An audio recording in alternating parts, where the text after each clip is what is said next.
Rain poured down in angry sheets, soaking through his torn jacket as Jack stood on the side of the empty highway, clutching his daughter to his chest. The little girl's tiny fingers trembled against his neck, her lips whispering one word that broke him every time. "Daddy, cold."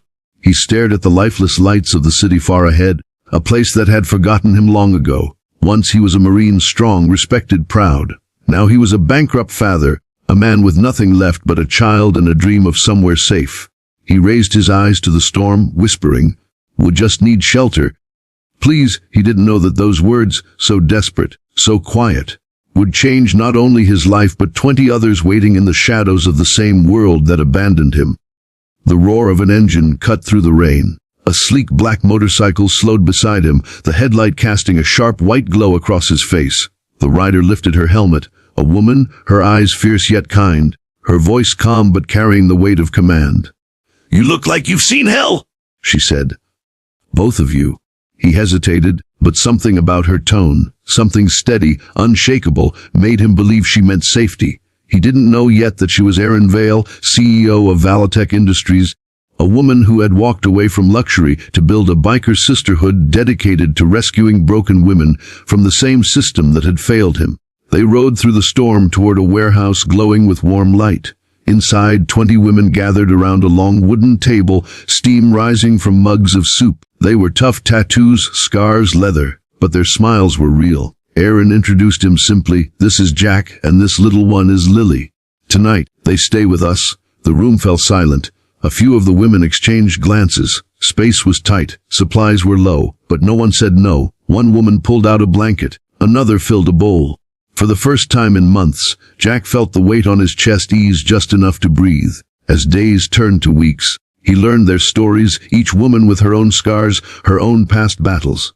Some were survivors of violence, others victims of greed or betrayal. Erin had built the Iron Haven, not for charity, but for purpose. Every woman worked, trained, and rebuilt their lives together. Jack offered his hands, fixing engines, teaching defense, mending the motorcycles that were more than machines. They were freedom. In return, the women taught him something he'd forgotten: hope. But not everyone wanted the Haven to exist. Valitech's board had declared Erin unstable for leaving the company. A rival CEO, Marcus Dorn, sought to claim her patents and shut down everything she'd built. When word spread that the city was sending inspectors to repossess the property, the Haven's future fell into jeopardy. Jack saw the same fear in Erin's eyes that he'd once seen in his daughter's, fear of losing everything she'd fought to protect. He stepped forward, his voice steady. "Let me help. I've lost everything before. I won't watch you lose yours." They worked together through sleepless nights, Jack and Erin, side by side, gathering evidence, repairing old machines, and preparing a plan to defend the Haven legally and physically. The women rallied, using their skills to build a new energy prototype that could prove the community's worth. But Marcus sent men to destroy their work, breaking in under cover of night. What followed wasn't a fight for money or power, it was survival. Jack stood in front of the workshop door, unarmed but unyielding, facing down the intruders until the biker sisters roared in on their motorcycles, engines screaming like thunder.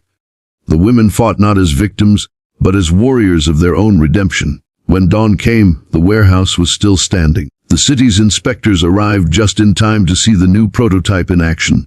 An eco-engine built from scraps, the symbol of second chances. Erin's voice shook as she presented it. "This was made by hands the world called broken. But here we rebuild, here we rise." The city approved the permit. The Haven was saved.